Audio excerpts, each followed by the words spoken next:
Welcome to an unexpected and unplanned fourth installment of our water cooling guide. So in this guide, we are going to be showing you guys a couple cool things, and one of them is how to upgrade your machine once you've water cooled it, because it's not that easy. It involves taking apart some water cooling, putting together some water cooling. We're going to be taking our Extreme Buyer's Guide system, which had the 990X Extreme Edition processor, water-cooled RAM, dual GTX 590s, and we're going to be upgrading it to LGA 2011. So that means we're going to go from our Gigabyte G1 Assassin motherboard to an X79 UD7. We're also going to replace that 990X with the newer 3960X on LGA 2011.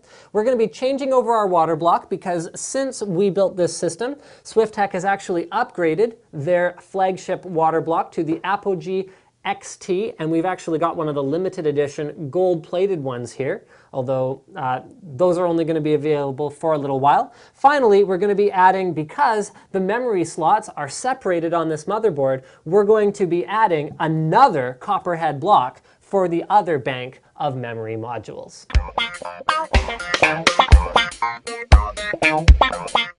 Now, step one, guys, of my slightly lazy man's guide to upgrading your water cooling is going to be to remove everything that you can. Now, if you planned your water cooling loop carefully, in this case we did, you can see we've got two tubes that come out of the bottom, and everything else, if we disconnected it all, can just be removed as one big mass of water-cooled stuff. So we're going to pull this radiator out. I've already disconnected the CPU block. We're going to take off this RAM block and pull these video cards out and lay them all out here while we replace the motherboard.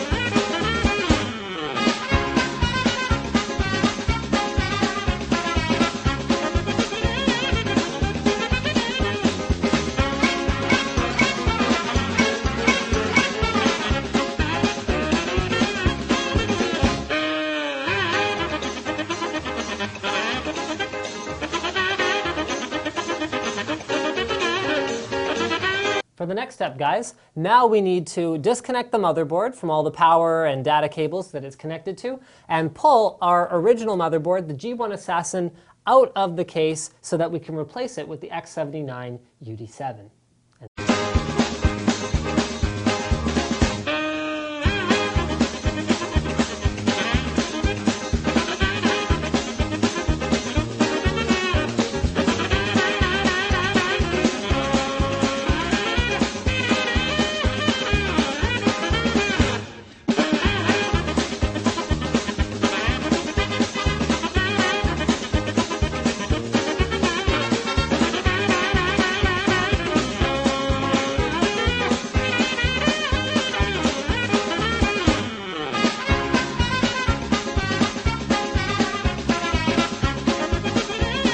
Now we've extracted the motherboard, so we are ready to put our new board in, but first what we're going to do is we are going to drain the liquid cooling loop. Now, if we were putting in the same CPU block, and if we were not changing the configuration in any way other than the motherboard, we could get away with taking this whole thing and shoving it back in there. But because we have to change some components, we're going to have to empty the liquid. So the easiest way to drain a water cooling loop is to get it separated away from the case, away from the rest of your hardware, and just take off a fitting. This is, bar none, way easier than any way anyone else is going to tell you how to drain a water cooling loop. It's very, very simple. Anyone can do it. So we're just going to go ahead and take off this fitting until water starts to come out. Here we go.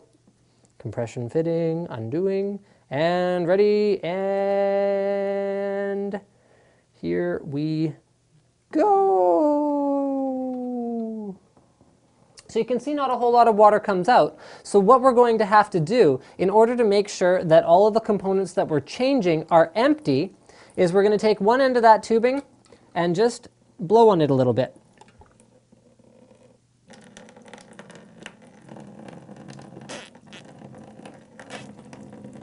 It's a horrible noise. And you could argue that I'm putting some contaminants in the loop. You know what, I probably am, but I'm using a fluid that has a biocide in it, so I'm not overly concerned about it.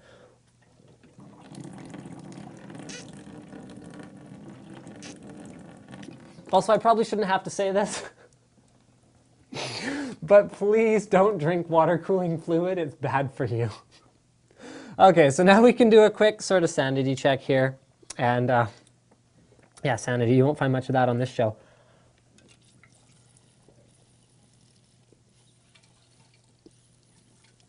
There we go. I think we're pretty much empty. And we're going to look in some of the tubes and make sure that it's pretty much empty. A little bit of fluid left over is still fine. But there you go. Once we've emptied the components, now we can start to work on the loop, that is taking it apart so that we can install the blocks again on the motherboard once we install it and reconnect all the tubing. Now guys, I'm not going to be covering installing a CPU block or installing the RAM blocks because that was done in the water cooling guide part 2. So what I'm only going to be showing is the general steps involved. So now that we have installed our copperhead water blocks on either side of our gold-plated CPU water block, which by the way looks totally badass. Here, I'm going to give you guys a closer look at that. Yeah, that's ballin'. I'm going to reinstall this whole thing back into the motherboard, and it must weigh a metric ton. So here we go.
We've got the motherboard back in now, all plugged back in, including all the fan headers and front panel headers and SATA cables and all that good stuff. So now what we're ready to do is take the video cards, reinstall those, and then rekajigger all the tubing in here so that both of these water blocks, these memory blocks, as well as the CPU water block, are going to be getting water flow.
right, so we got all the tubing installed. You can actually see on the TV behind us, we had to look up which one was the inlet on the Apogee HD. It's very important to use the correct inlet, although it does have 3 outlets that you can actually use, although we're just doing a serial loop, so we didn't have to worry about that. You can see we did have a couple spills, but we didn't spill on any critical components. We got a little bit of water on a fan, not a big deal.